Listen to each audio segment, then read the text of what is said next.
Hope everyone is doing well. Good to see you all coming in. So yeah, like I said, we're going to be talking about trading psychology today. We're going to do it from a little bit of a different perspective of, in reference to what most people are used to, what most people will see in the trading space. Um, like I said earlier, we're going to go a little bit back to school. We're going to view everything from a biological perspective, right? So we understand, or we can learn to understand how the human brain and human mind works, especially in trading, right? So for today, and this is going to be a multiple part series, today we're going to be covering how dopamine affects your trading, part one, right? So let's start with a classic experiment that a lot of people maybe have heard of. Good morning, Rip. I hope all is well. Hope you're having a nice day so far. But yeah, we're going to start with a classic experiment, maybe some people have already heard of. Um, but it remains pretty crucial for further understanding, right? Um, you know, Overall, the trends in human psychology um, that can be derived from this experiment um, can be basically the basis and foundation for decision making processes in trading, right? I believe that a lot of this stuff is applicable to trading as well in the stuff we're going to cover now, right? So imagine you have two participants, right, in this experiment, and they have to choose between receiving $100 immediately, right, or $110 in 1 month time, right? And we just assume in this experiment that the amount of money is relatively small for the participant, right? Um, Nevertheless, individuals might are more likely to prefer a smaller but more immediate reward compared to having to wait a month and only getting 10 extra dollars for waiting an entire month, right? This might not be surprising, right? If I gave you the choice, you want $100 today or 110 in 1 month, a lot of people would most likely take the $100 today and be like, I don't care about the extra 10 in 1 month if I can just have it today, right? Which is a very logical response. I would choose the immediate reward most likely as well, right? Um, but now, what if we change up the experiment a little bit, right? And we move the experiment forward in time, right? And I'll tell you, you get $100 in 5 months, or you'll get $110 in 6 months, right? Basically, it's the same choice you get, right? 100 or 110, right? But the only thing that's changed is the time perspective, right? It's still separated by 1 month, but now people are usually more likely to choose the $110, right? Because you're already waiting 5 months, so it's like, I'll just wait the sixth one as well. Who cares, right?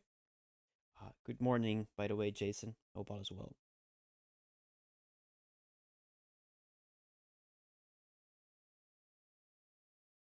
You love the explanation? Oh, perfect, perfect. So, this is a pattern in human nature called hyperbolic discounting. And it's usually the tendency for humans to prefer a smaller reward in the present moment over a larger reward that is delayed, right? And people place more significant subjective value on an immediate reward rather than a delayed one, right? And if you think about this, and this is just money, right? This stems all the way back from, like, let's say, thousands of years ago, right? Um, the reason for this behavior, according to like evolutionary evolutionary psychology, is that humans are conditioned, right, to not postpone a reward in the form of food, right? Because there might not be any food in the future due to its deficit, right? Um, just a quick note: if the volume is low, please turn up the stream volume, like on the speaker. You can right click on my name, and then it will have a slider that you can turn up, because I cannot increase the volume anymore.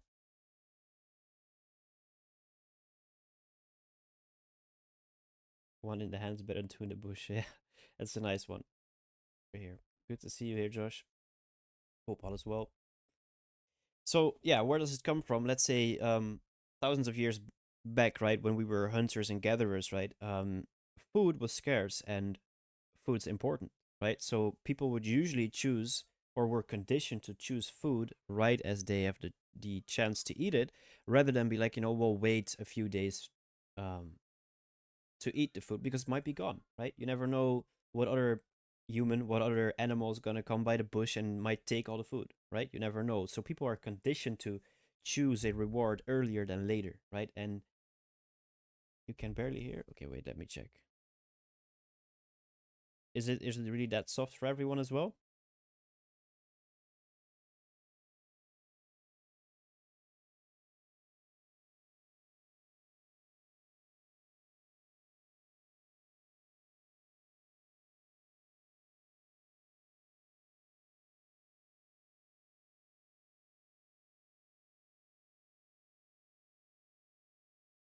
No, no, no, not that one. This one.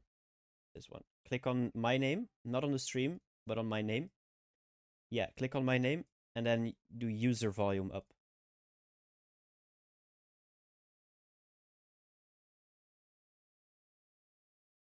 That should work. That should boost the sound tremendously. Let me know if this works.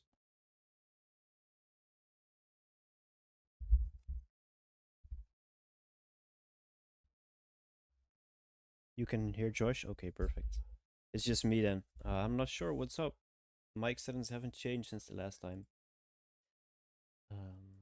How's the sound on your end, Josh? Can you hear me properly or not?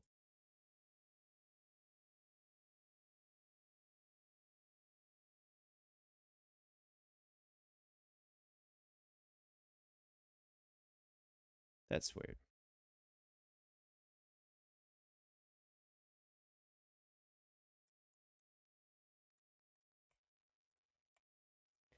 Let's go. Okay, yeah, otherwise this should be better, probably.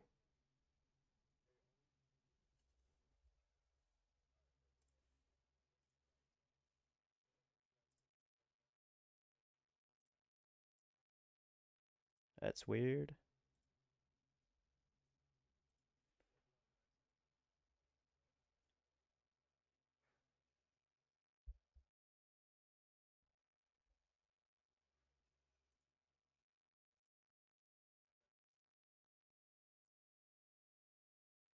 Okay, test, test, test. Can you hear me? Everything fine?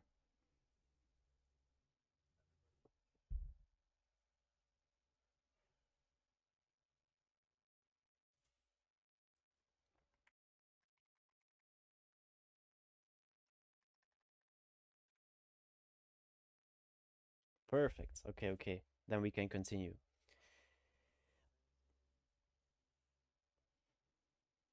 Late the class. Late the class. It's okay. It's okay. Okay, let me know, guys, if everyone was able to hear what I said before this about the rewards and how people. Yeah,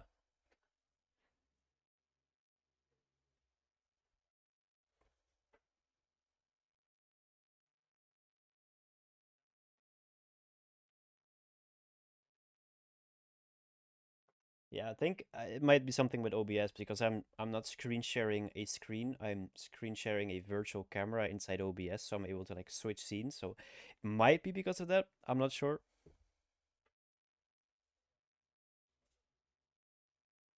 Yeah.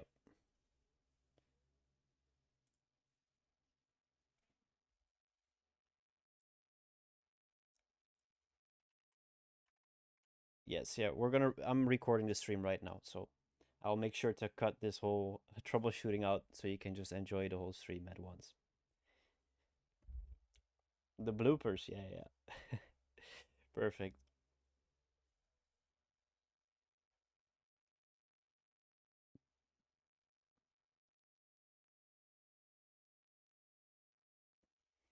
Perfect. The audio needs to be good because we're gonna do a very, very deep dive today.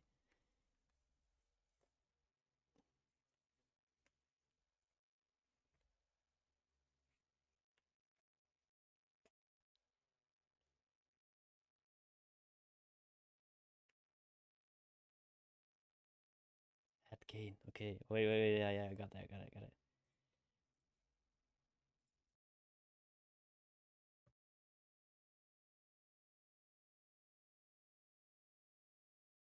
Okay.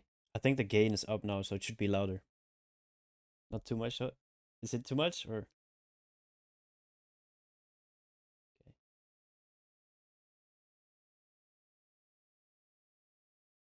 Let's go. I added four decibels, so it should be good.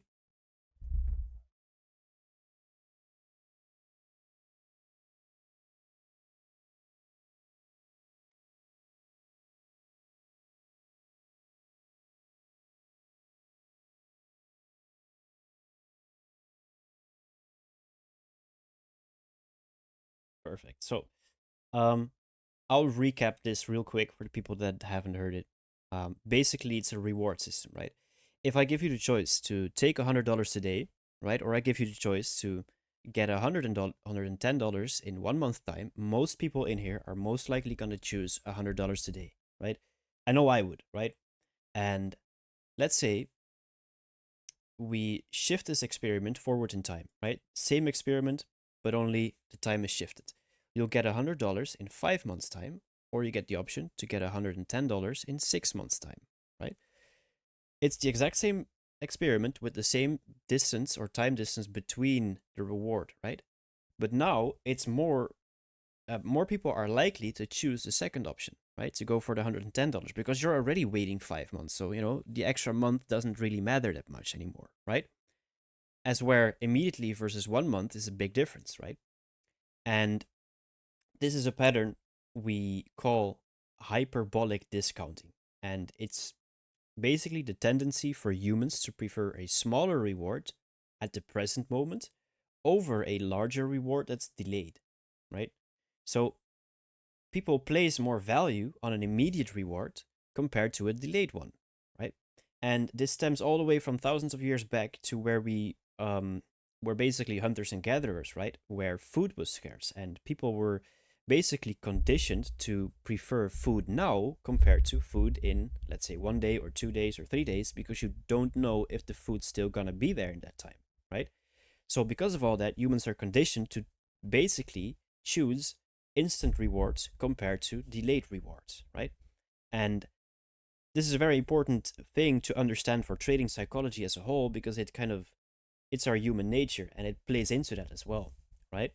So basically, the hyperbolic discounting we talked about, this is the reward value. I forgot to type it in, but the x-axis is the reward value and the y-axis is the time in months, right? So 0 months, 1 month, 5 months, 6 months, right?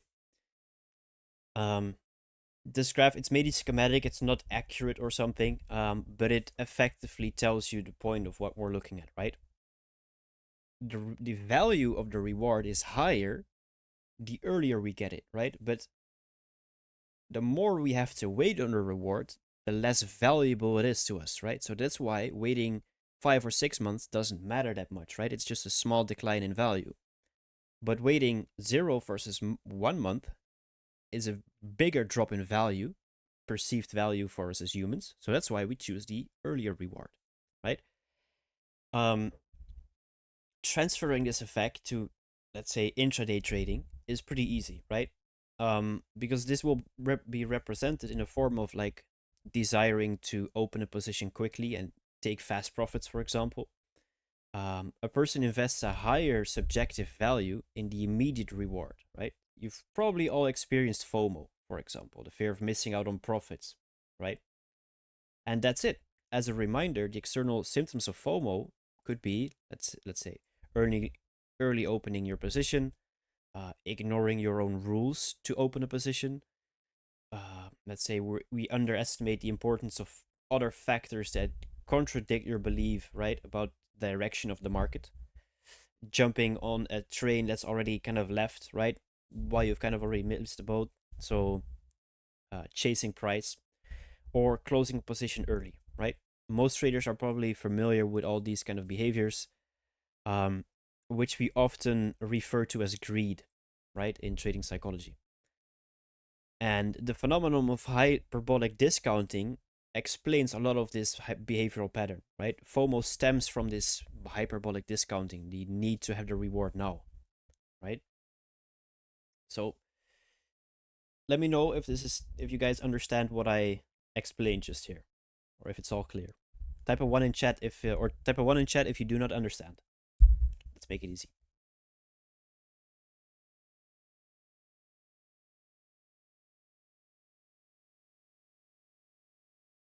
Too fast, too fast.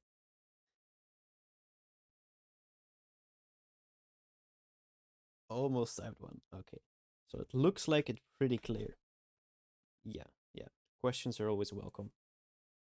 A zero? Now I don't understand it. Okay, perfect.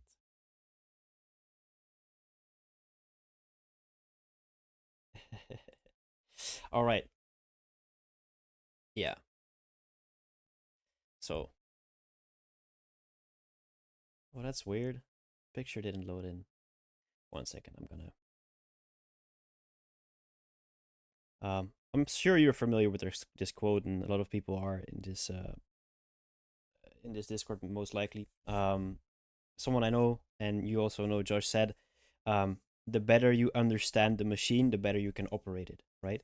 And in this case, the machine is us, right? As a human.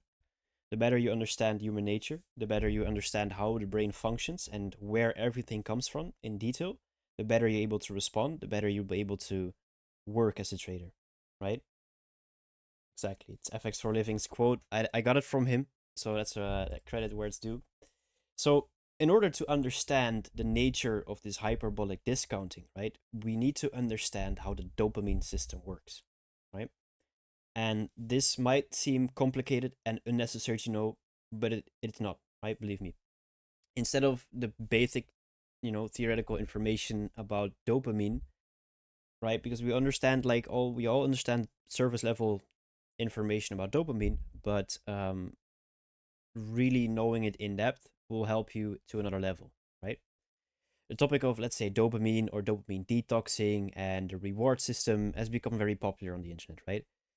Um, we cannot just ignore the importance of understanding dopamine, though, right? It's interesting to me because I have, um, if you would be a disciplined trader, that's, yeah, that's a very important part. Okay, so let's try to understand how neurotransmitters work, right? A neurotransmitter is a substance that provides a chemical interaction between two neurons, right? Between two neurons. Not only neurons, it can be also other stuff like, let's say, a muscle cell, for example, right? But the place where two neurons contact is called a synapse, right? And at this point, a neurotransmitter passes through the membrane of neuron 1, right? And it affects specific protein receptors on the membrane of protein 2, on neuron 2, right?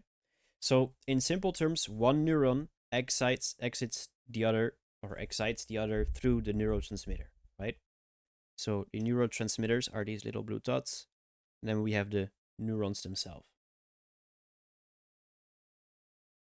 So, there's a lot of neurotransmitters in our nervous system, such as, you might have heard of some: serotonin, GABA, dopamine, let's say cortisol. Those are all pretty popular and known neurotransmitters in our brain, right? And they each have a different function in our body, right?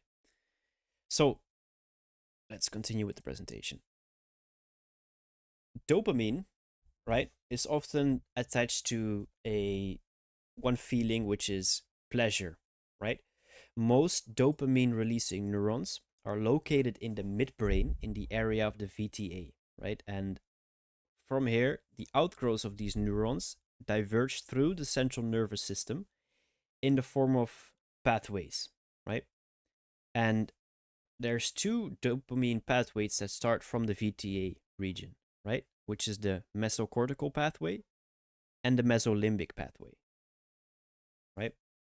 It starts in the VTA and goes through the cortex of hemispheres, including the prefrontal cortex, right here.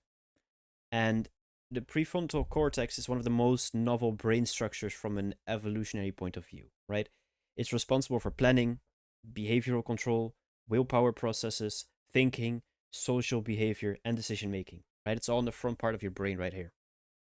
And then we have the mesolimbic pathway, which is right here, the pink one. And this one begins in the VTA, which is right here, and goes to the limbic structures, right? Including the amygdala, hippocampus, and other ones, right?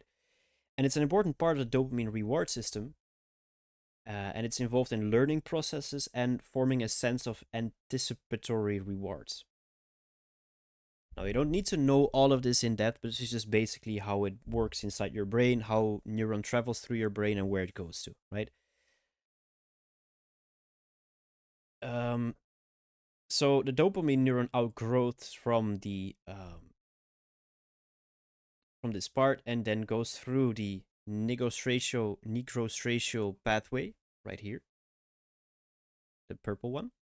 And this pathway is responsible for, let's say, normal motor activity and muscle tone, right? So it's your body. So let's say you have a degenerative process inside the dopamine neuron of this pathway. It will lead to Parkinson's disease, for example, right? Because this is what controls your body. So in this part, we're particularly interested in how the VTA, so this part, interacts with the part upwards on the prefrontal cortex, right? Because it's associated with positive emotions, addiction formation, and learning, right? So let's say we are faced with the prospect of a reward, right? Dopamine will surge and activate in the nucleus accumbens, right? And it will result in a kind of sense of pleasant anticipation, right? And the reward can be any form of satisfaction, right? It doesn't have to be financial. It could be, let's say, nicotine, caffeine, scrolling social media, eating sweets, opioid drugs, whatever it is, right? It all can give you that satisfactory feeling, right? And the feeling of this anticipation prompts us to take goal-oriented actions, right? Which can sometimes involve motor activity, right? So dopamine is usually considered to be a neurotransmitter of motivation, right? So people with ADHD, they usually have so it also, like I said, it's a neurotransmitter of motivation and thus also focus. So people with ADHD usually have a lower amount of dopamine that's produced, and therefore they have a lack of focus in their brain, right? So there are several dopamine release features and consequences that we can study using monkeys. So that's what we're going to look at now. A nice experiment done with monkeys that helps us make sense of this, right? So there was a experiment done with monkeys, and when they were set in a room, right, and they the researchers basically turned on a light, right, and after they turned on the light, uh they gave the monkey some food, right? So the monkey could walk up to the lever, pull it a certain amount of times, and receive a reward in the form of food, right? And what happens is, this is dopamine baseline, right? So this is the normal amount of dopamine in your brain, right? And this is a spike of dopamine. So when the monkey receives food, right, which is a reward, the dopamine baseline will go up, or we get a spike in the baseline, right? Which just basically means he gets a reward, and for that he gets a neurotransmitter that activates, and he gets dopamine produced in his body, right? So he becomes happy, right? So what happened was, after a few times, the monkey understood that whenever he flicked the lever, he would get food, right? So what happened after a while was that, the monkey flipped the lever and got the reward. And after a while, after flicking that lever, the monkey understood turning on the light equals reward, right? So what happens is, now all of a sudden, just flicking the light already starts to produce dopamine, right? So it's no longer only the reward, but it's also the fact that the light goes on that will spark dopamine in his body, right? So the light is kind of a stimulus that indicates that the monkey may receive a reward, right? For some sort of understandable action. And what happened after a while was that the dopamine spike is higher when the light turns on than when the monkey actually gets the food. right? So this kind of indicates, and this works the same in humans, that the anticipation of a reward is more satisfying than a reward itself. And this, you might have had this, you've been, let's say you've been saving up for something and you're really looking forward to buy something, and you you just cannot sleep. You're so happy all the time because I'm gonna buy XYZ in 1 month time when I have enough money, right? And then right when you buy it, it still feels good, but not as good as the moments leading up to it, right? That's something weird, but it's something we've most likely all experienced once or time, right? And this is the same thing, uh, like from the monkey experiment, right? But then in our human nature, right? And the same thing can be applied to trading, and we're gonna do that in a while, right? So let's make some adjustments to this experiment, right? And let's assume that the monkey will be only rewarded 50% of the time, right? So only in 50% of the time he will actually receive a reward, right? To kind of get the level of uncertainty that is similar to trading, right? And this uncertainty will increase dopamine release after a stimulus appears, right? So what does it look like? The dotted line equals the 50% chance to get a reward, and the solid line equals the 100% chance of getting a reward, right? So um, increasing the level of anticipation for the reward and the willingness to take action to receive it, right? So if there's more uncertainty coming in, even more dopamine will get released, right? So another critical point is how dopamine is produced when satisfaction is delayed, right? After the initial spike, dopamine gradually increases, right? Increasing the degree of anticipation and pleasure derived from the work, right? However, the dopamine spike during goal attainment and a reward is fairly low, right? So we get the anticipation and dopamine goes up and up and up and up, and then it crashes down, right? So the longer we wait, the lower the reward. This not doesn't mean that the dopamine surge will be half as much, right? If we wait twice as long. In fact, it will be 4 times less, right? So nature kind of imposes penalties in this way, right? Thank you, Josh. Appreciate it.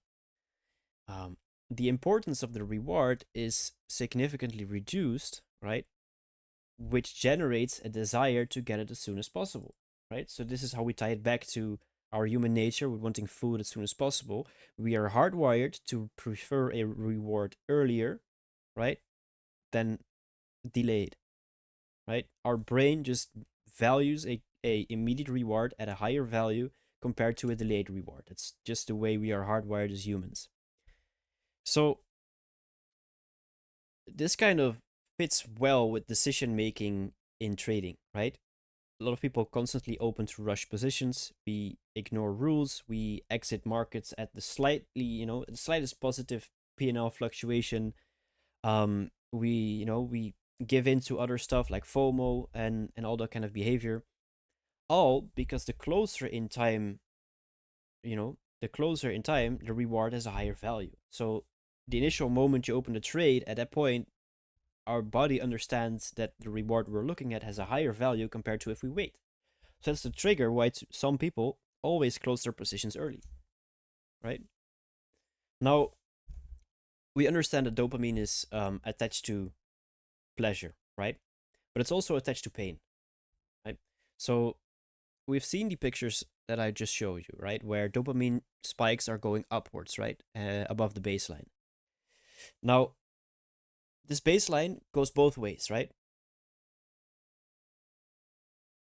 Hey, let's go. It goes up, but it also can go down, right? So we know that the dopamine baseline going up means pleasure, but when it goes down, it means pain, right? So yeah, there's just another side. Dopamine can also decrease below the baseline, right? So at rest, the frequency of excitement of dopamine, at rest, we're just at the baseline, right? Whenever something positive happens, we'll go above the baseline. Whenever something negative happens, we go below the baseline. It's pretty clear. Let me know if you all understand it or if I need to go into it a little bit deeper, but I think it's should be fine, right? So pain in this context, right, is not a feeling of physical pain, right? It's psychological pain that we're looking at, right? Um, Apathy, emptiness, stress, trauma, that kind of stuff, right?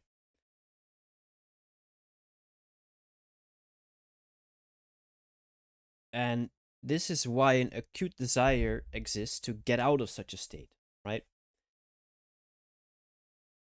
Pain is a motivator for initiating active action, right? And there are several other features of the dopamine system that follow from this, right?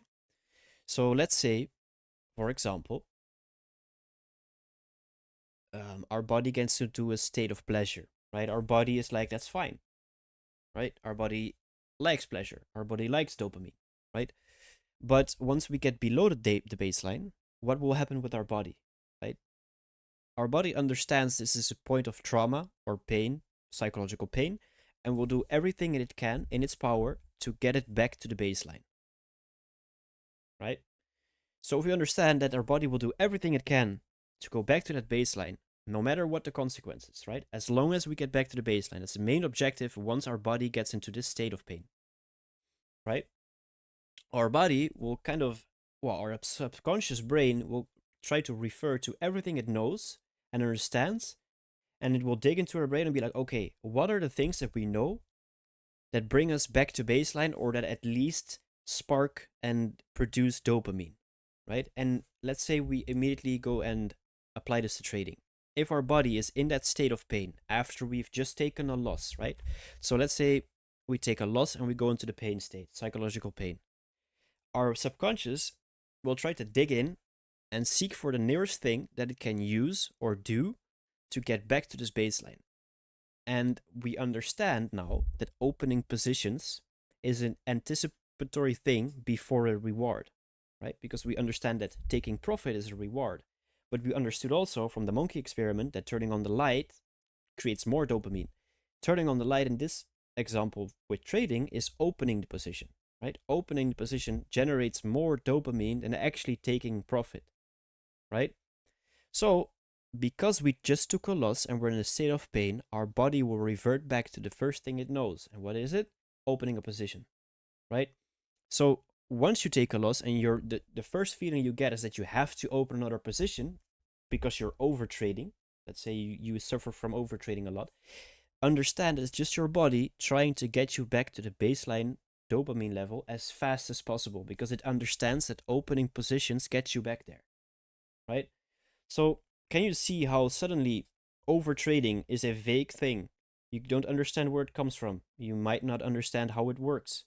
But you do know you suffer from overtrading. But suddenly, it all makes sense. It's just a biological thing hardwired in there since thousands of years ago. There's all a biological reason attached to every single trading mistake that we can make, right? So in this case, it's overtrading, and we understand now it's just basically dopamine or our brain seeking dopamine once we're in the state of pain or psychological pain. So to simplify, let's say you have planned to make a purchase and you're in a state of anticipation and excitement, right? You plan to buy something and you're excited to buy something, right?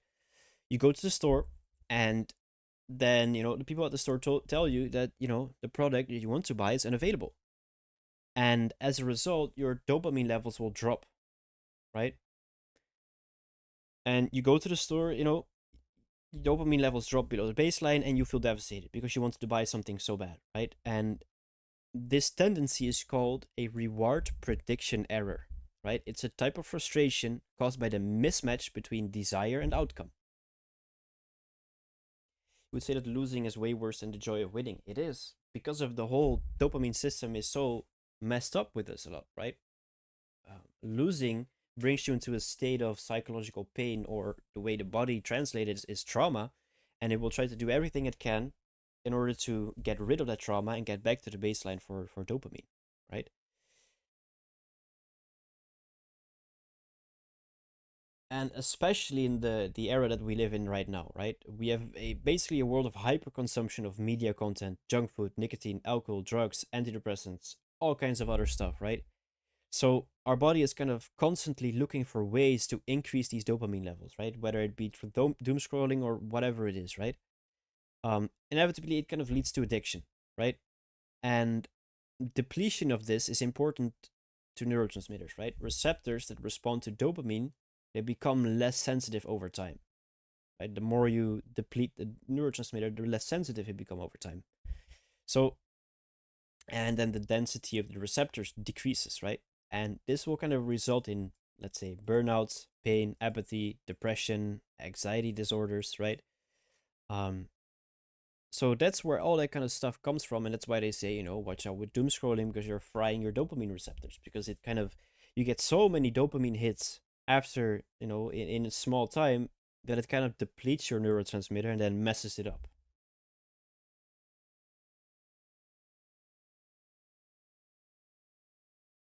Yeah, as Mark Douglas says, losses are just business expenses. Indeed,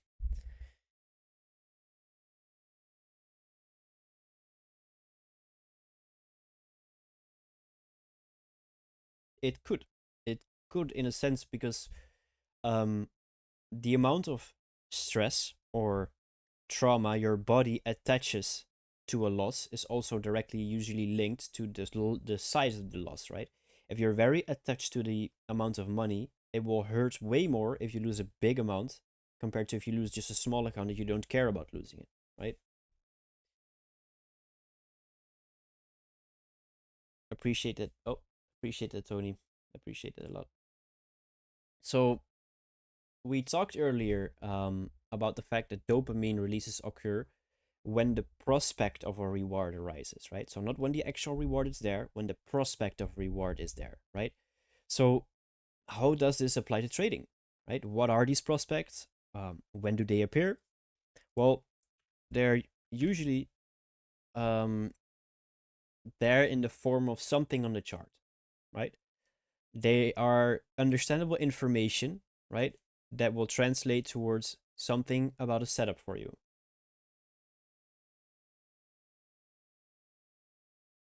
So in this case, right, we understand that some stuff or some phenomenon on the chart will eventually lead to trade setup and to profit or loss between brackets, right? For example, if we are talking about like techno analysis, right? It could be a market breaking structure, right? Because we understand, okay, we get a CSD, our brain understands CSD is potential entry equals potential profit, right? Could be filling the fair value gap leads to potential entry leads to potential reward. Uh, if the volume is low, please pull up the streaming volume. I think new people came in.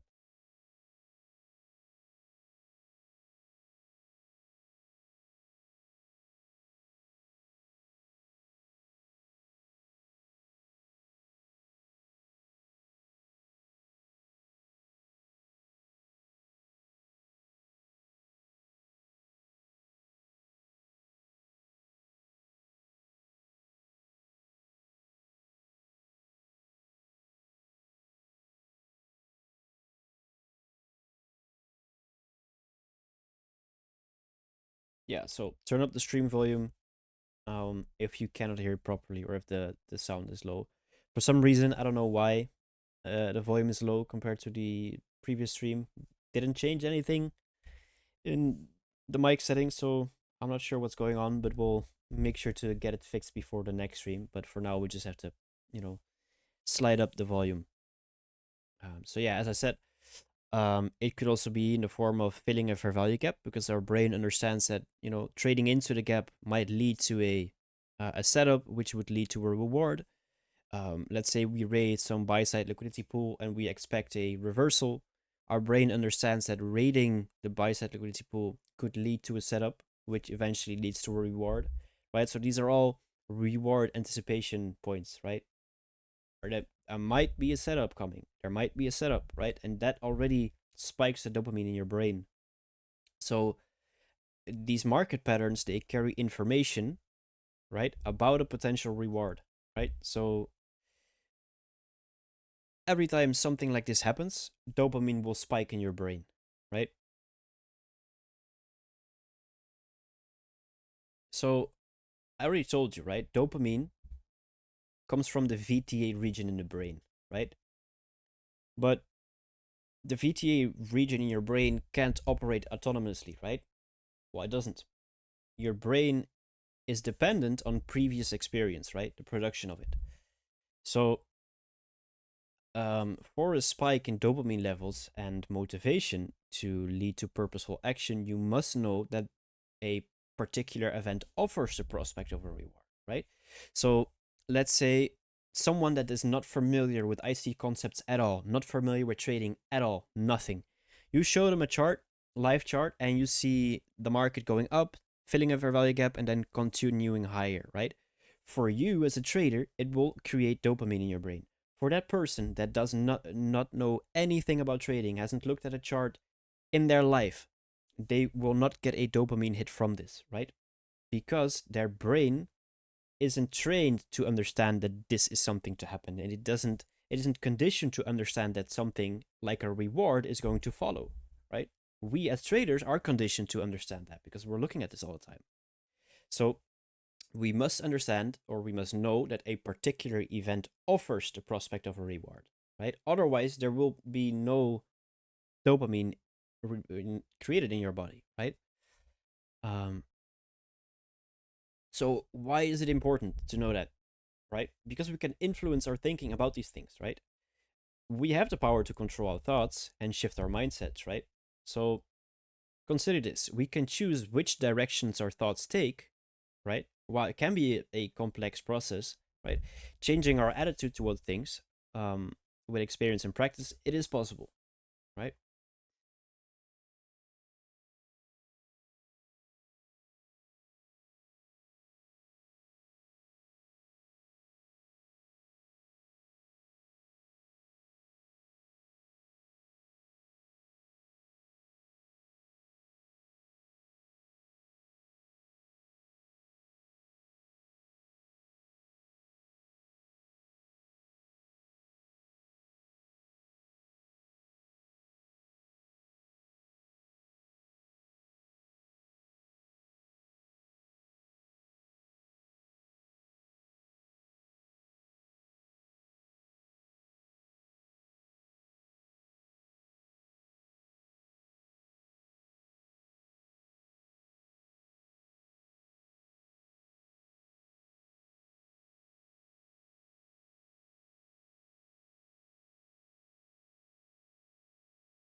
That you want to unlearn so that you're able to have that detachment.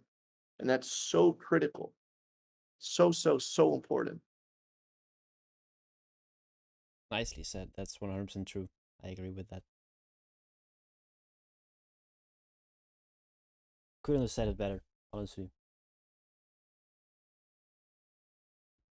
So yeah, let's see. Where do we go? Right. Let's do a thought experiment, right? So imagine we see the following setup, right? Market takes out liquidity, get a break in market structure shift, however you call it. We see the market creates this fair value gap right here, and we think to ourselves we're going to take this short setup, right, from the fair value gap, right? As soon as the market trades into this, we're going to enter in here and we're going to put our stop above the high, right? That's our trade setup for today. Let's say the market retraces, we enter our position right here inside the fair value gap. It starts to trade down a little, but then starts to go back up, retrace a little bit, and go back up even more, right? And we hit our stop loss. how can we now understand from basically this chart what's going on in our brain? Because at this point, we can literally read what's going on in our brain just from what's happening inside here. And at this point, dopamine levels will begin to rise right here, right? And they will increase the more we go down, right? And then once we get that reversal inside here, we'll see dopamine going back down towards the baseline level. And then eventually, once we hit the stop loss, we go below the baseline, right? And at that point, expectations have not aligned with reality, right? And what happened? A reward prediction error, right? That we talked about earlier. Now, we might feel sad or devastated or whatever it is, anything negative, right? And since a human or a person will try by all means to avoid the state of pain, right? It will start to look for any new source of reward that it can find. As a rule, usually it will attempt to ward off losses by opening just another position, right? That doesn't correspond to the trading system at all, right? So understand that dopamine levels dropping below baseline is the territory where gambling and reckless greedy decisions come in, right? So setup appears, our dopamine spikes, our stop loss is hit, and the dopamine drops below the baseline level, right? So I hope that's clear as to why this happens, right? Now let's take a look at another example, right? At the relationship of dopamine levels in trading. I the people that have been here since the start, they know we talk, about the hyperbolic discounting we talked about, right? Um, just to remind you, it's the tendency to favor smaller but less distant in time rewards over a larger but more distant in time reward, right? So we favor immediate rewards over rewards in the future, right? And this is because the subjective value of a quickly obtained reward is higher than the value of a reward that requires waiting. And this will affect our behavior while opening trades, but also to holding trades, right? First of all, we will rush to open trades faster to get the rewards faster, right? Making us ignore rules we have, and we will open positions when we actually don't have to. And what happens is the second part is we will strive to close positions earlier that have not reached the take profit level yet, right? So let's say we have our take profit level down here, we have our entry down here, right? And we see the market going down immediately in our favor, right? That will spark dopamine in our brain, right? But once we see it moving against us and it might give any sign that it's going to reverse, it will pull us below the dopamine levels, right? Below the dopamine baseline. So what happens inside here is the fact that people will start to close their position earlier, right? Because they're scared. Because they're scared to lose the profits they have made in this run right here, right? So like Josh said, indeed, do not look for the dopamine release inside the charts, right? I want to run a quick activity here because this is Let's this do is it. so important Let's do here. it. Let's run a quick activity. People are gonna get XP over here, and this is gonna be awesome. I'm really excited for this right now. I want each and every person that's in the audience to try to think about one specific healthy dopamine release that they can write in the chat. And the most common ones will then start to be very prevalent. So I want each and every one of you guys Let's see just it. think about it. Just think about it. And be honest. It doesn't matter what you say. Just be honest, and then you can start to understand what it is that looks to be healthier than not. And each and every one of you guys can go and look at other people's dopamine releases. And that doesn't mean you have to attain theirs. It just means that this is a collective conscious and the way that you can look to see what other people can inspire and help you out with, right? So just take a second, everybody, just put in something that they find as a healthy dopamine release, and then recognize that you now have a list of things that are right in front of you through a collective conscious, right? that have the ability to show you that these are the areas that make sense. When you look at a chart, again, I explained this in chat, it's a professional process. If you think about any trained professional, regardless of their occupation, they cannot introduce dopamine into their routine. The moment that happens, they stop becoming a true professional, right? So just take a second, go into the charts, and recognize that the charts are not for dopamine release. They're not for dopamine induction. They are not suited for you to feel better. It is a professional process in order to extract an income stream, whether or not that's the main or side income stream for an individual. That is the end goal, right? And you're going to learn more about your process and your routine in the act of that, of attaining that. So again, just go in and just take a look at everyone else's response. And I'm going to put one of my favorite ones right now. Okay. And some other people have said it. It's music, right? Music is beautiful to me. I love music. And the way that, you can recognize it, there's positive, music that, again, someone can listen to, and there's also negative music, right? And I'll give you a quick, let's call it anecdote about what it is that music means to me right now. And I want you guys to also look about it on yourself, right? When you listen to music, right? There is healthy music and there's unhealthy music. What is unhealthy music? I used to listen to a lot of rap music, okay? And for anybody that lives in the States specifically, they can recognize that when you listen to any kind of rap music, right, there's a lot of, let's call it profanity. There's a lot of stories that have been told that are, let's call it not healthy, they're criminal, they introduce violence, right? And I really want all of you guys to just recognize some of the type of music that you listen to and the lyrics that are being said, because some of your guys' favorite songs will actually be unhealthy for you. And I had to make that switch. And I tell this to other people that are very, very close to me, right?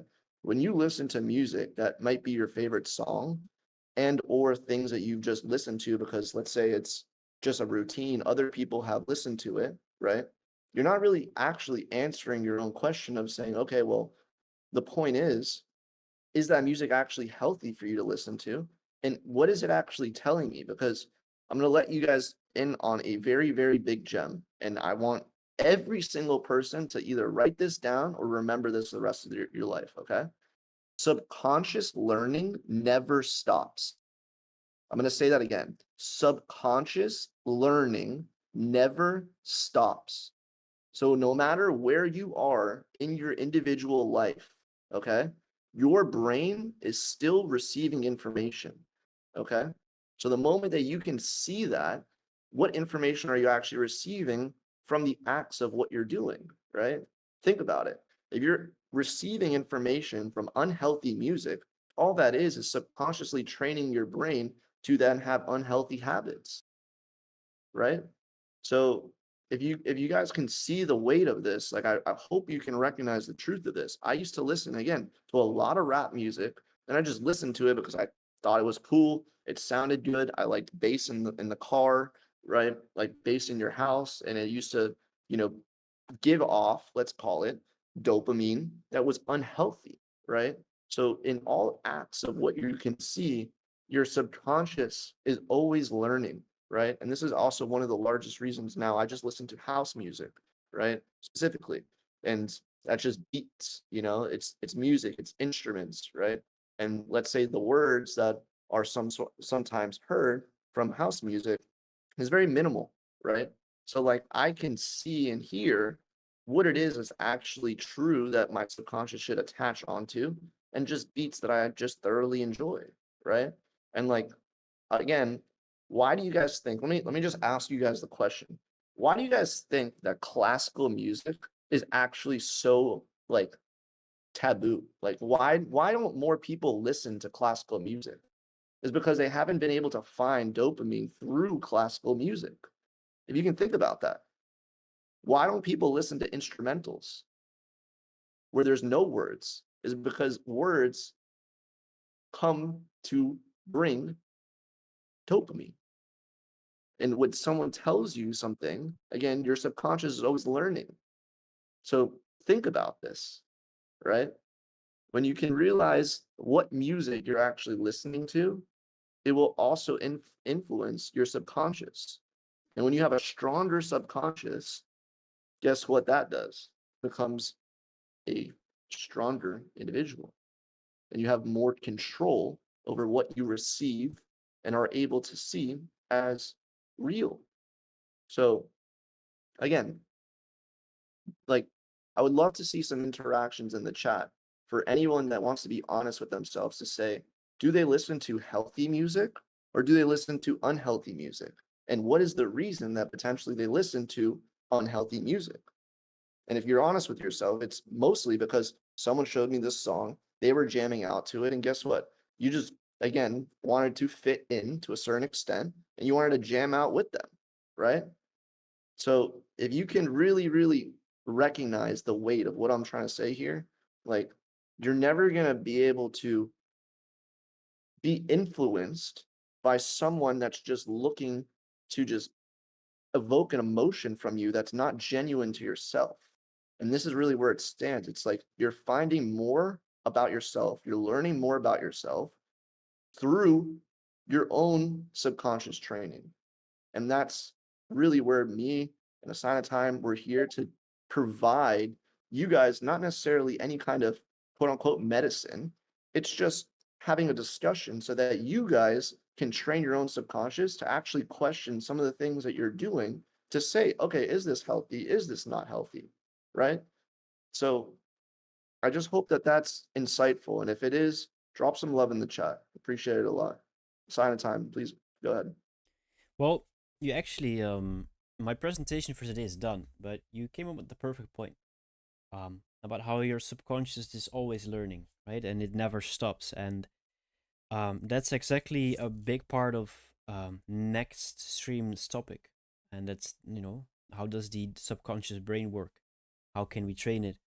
How can we avoid, wrecking our subconscious brain? And how can we break chains of how can we say behavioral patterns by influencing the subconscious brain, right? Because as we all know, we cannot directly change we cannot directly change how our subconscious brain works, right? We can only slowly influence it over time, and that's exactly what we're gonna look at in the next stream. And I think the next stream is scheduled in quite a bit, but if there's a lot of people that want to see it earlier, we can check to see. This next one is in 2 weeks' time. Then we'll start with part two of this series because I have a lot of material about this. What we looked at today was part or basically page 1 of 3 that I have on this kind of stuff. Um, the next one being how to, dopamine affects trading decisions, basically part 2, and then fear of losses and how to overcome them. That's the third part we can look at. Cleaning your own room, I swear that's a big one. I cleaned my entire room a few days ago and it was so therapeutic. It helped so much. But yeah, definitely I do agree with the point about music. Music definitely is a big part of how you feel, and I kind of had the same journey with it as well.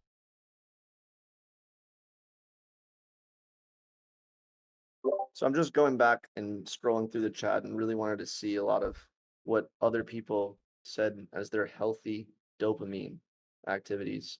I want to point out a couple because these are very, very important. I think that we'll probably end on this and then we're going to run a giveaway because I really enjoyed this stream.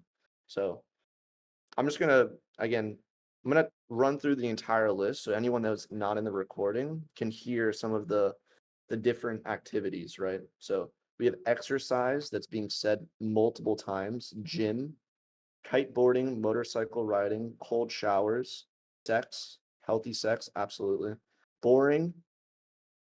So specifically, I don't know if there's a specific activity that's mentioned on that, but gym, meditation, hitting a personal record in the gym, absolutely. Creating, Lex, if you want to be able to touch on that as well. Creating what? Piano, shout out to you, Chris. I used to play piano as well. Eating, healthy sex, taking care of yourself, absolutely. Surfing, reading, walking in nature, that's a huge one. I love taking a walk during 5 to 6 p.m. Eastern time. That's one of my favorite times because there is no attachment to the charts. Like futures are closed during that time. And if you're able to take a walk during that time, that is a beautiful release. Exercise, gratitude for what's good in your life. That's absolutely a huge one. Running, hugging a loved one. That is absolutely one of the healthiest things that I can tell you guys that if you don't have a dopamine release from that, that is something that you train. Find a loved one, whether or not that's your family, a friend, an actual, significant other, then, hugging someone is a great act of a dopamine release. Meditating, sleep, absolutely. Very, very, very underrated that I'm surprised that most people actually haven't stated that. Shout out to you, Myth. Gratitude, a hike, playing a sport, lifting, a team scoring a goal. Absolutely. Like being part of a community and finding something that is more, let's call it outside of your control, but is still healthy to your own fan base of a zeal, right? So that's amazing. Pumping iron, praying. Absolutely. I'm very surprised again that that hasn't been stated more. Sports, giving a gift and offering generosity to someone. I absolutely love this one so much. I wish I could put 10 hearts on that. Shout out to you, Green Man. Giving a gift to someone and just offering opportunity is one of my favorite releases of that. And you guys can more or less see that through all of our streams. I love giving opportunities to individuals. I love giving gifts. That is one of my favorites. Absolutely. Waking up with the word of God. Absolutely. Breath in my body and a healthy, happy family. That is absolutely beautiful. Shout out to you, Shalom. Atomic, cleaning your own room. Again, I've already mentioned that is absolutely a huge one. Pets, absolutely.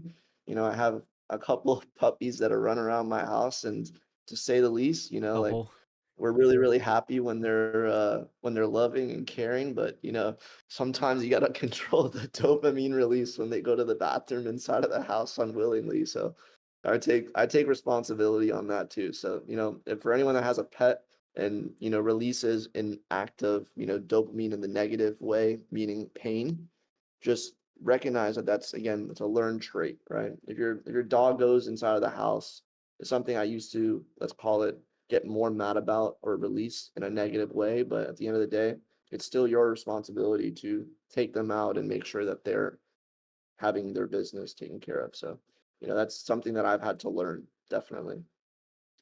So again, a team's winning a game, absolutely. Gratitude, swimming, eating healthy, huge one. Shout out to you, Julian.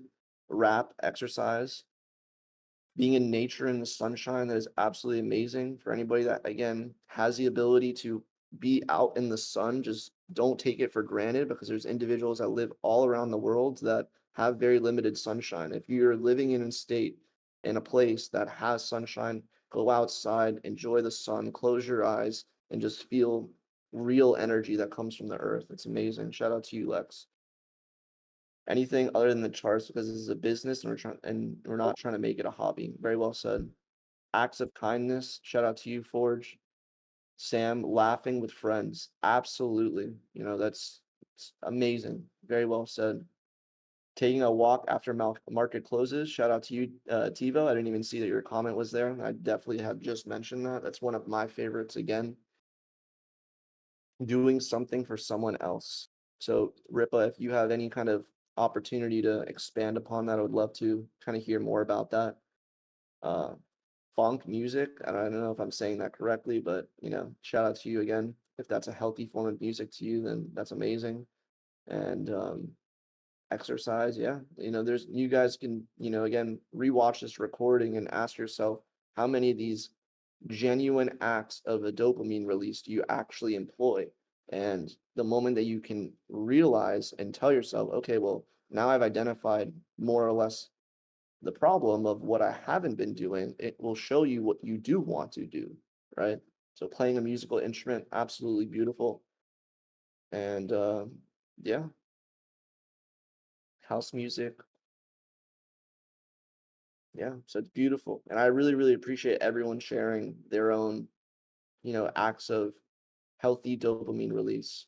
And that really means a lot to me and not only everyone that's also going to be watching this recording because everybody deserves to be met with acts of kindness and also being able to better themselves as an individual. So, big shout out to every single person that's been contributing here. This really means a lot to me. And again, for anybody that hasn't been exerting healthy habits of dopamine releases and exertions, I invite you to re-listen to this stream and or all of these different, acts that people have shared very kindly and personal to them. So just absolutely beautiful. So a big shout out to every single person that has contributed. It really means a lot to me. So I really like this I really like this cover that you got assigned time. Fire, You right? triggered my dopamine with this. Yeah. Especially since it's So I guess animated. It's an upgrade from the yeah, last one. looking at some graphics, I guess some nice beautiful graphics is definitely a nice visual release. So yeah, how many people actually really enjoyed this stream? I really want to see some love, some ones. Give a huge shout out to a sign of time. This is, a wonderful topic that he introduced. And, frankly, I'm honestly surprised we haven't had more of these streams earlier. And, again, we can't change the past, but we know how to move forward in the future. And I definitely want to, look to add more of the psychology aspect and the raw reality of human emotions inside of these streams because it can't be talked about enough. So I really, really appreciate everyone showing love, Facts. dropping the ones. It really means a lot to me. So, someone in the chat saying this is the best stream I've covered, one of the most important aspects of my trading. I love this. It really means a lot to us. Thank you so much. It's That's right. amazing hearing And that. this is just a start, honestly, because this is just the introductory topic to understand how dopamine works. That's just the first one. Now we gotta, explore the rest of the parts of our brain to understand all the other things that happened with trading and how to make sense of that, because, you know, we basically looked at dopamine and over trading a little bit, right? But there's other stuff that people suffer from, being scared of losing, being overconfident, being not confident enough, all that kind of stuff. And those are also topics that we need to explore.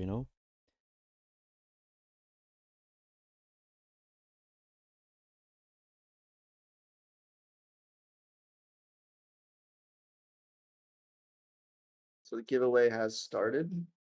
So I think the first one timed out by accident, but the second one should be able to be entered. I mean, if there's two of them that they call the entry, like I didn't do that, but I'm gonna honor it. Some things just meant to Yeah, be. So I think they both work. Let's see yeah, both so if they ones both having work, entries, then you so guys get two yeah. opportunities. So, the universe works in magical ways. So let me check out Sam. So Josh double it by himself. Tony, you're funny. Isn't that funny? How Tony is also is like double it and pass it to the next. We said that twice, and I said that was a really interesting comment, obviously, and for the light of this, and it's like, isn't it awesome how you can say something and the raw reality of just manifesting something even before you are aware of it just happens? Like, think about that actually, just for a second. Like, how crazy is that? Right? Like it's actually incredible. Never underestimate the words that you say to yourself and out loud, and always make sure that they're very mindful. Very, very, very, very, very important. So let me take a look at Sam's question over here. Sam says, I'm a security guard and work during nighttime. I have a couple of hours where I'm alone and I can stay on my phone. Is there any activity you suggest? Well, if you are able to listen to guided meditations, I would definitely say that if you go on YouTube, you don't even have to close your eyes, so you don't have to let your guard down, right? No pun intended. Um, but yeah, listen to some guided meditations. They are wonderful. Listen to some motivational speeches. I think those are wonderful as well.